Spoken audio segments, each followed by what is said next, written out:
अभी गोवा में सत्संग था, सब साथ वालों का आग्रह था हमको समुद्र में बोटिंग करनी।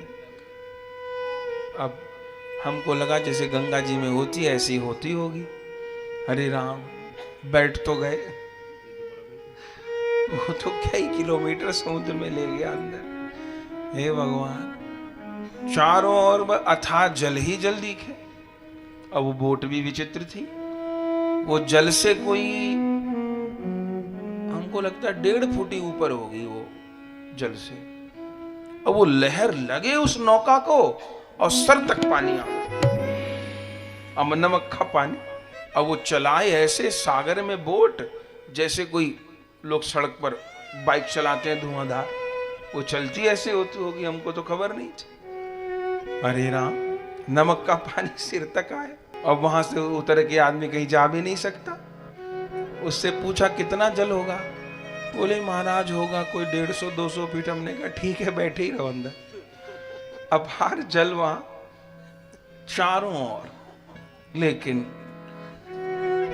अब कोई समझे तो उससे भी समझ ले सकता है।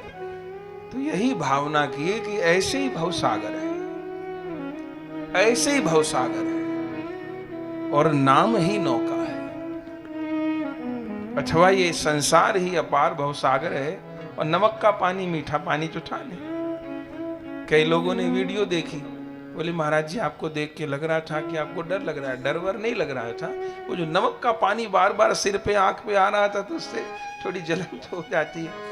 उसने बताया भी नहीं कि ऐसे लहर के थपेड़ा लगेंगे, माने लहर तो टकराती थी बोट से और वो छलक के पूरा पानी सिर तक आता था, आंख में सिर पे सब जगह। कि नाम वाली नौका जीव को ऐसे ही भवसागर से बचाती।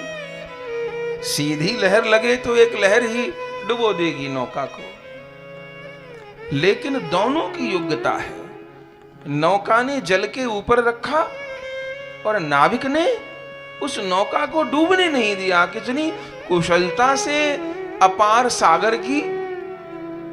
वो तो कह रहा था महाराज हमको 3 बीच दिखाने हैं, 5 बीच दिखाने। हमने कहा देख लिए बीच बीच भैया, अब लौटा ले चल बस। लेकिन बात समझ में यही आई कि ये जगत ही नमक का सागर है और नाम ही नौका है और सदगुरुदेव ही उस नौका के कुशल खेवैया है।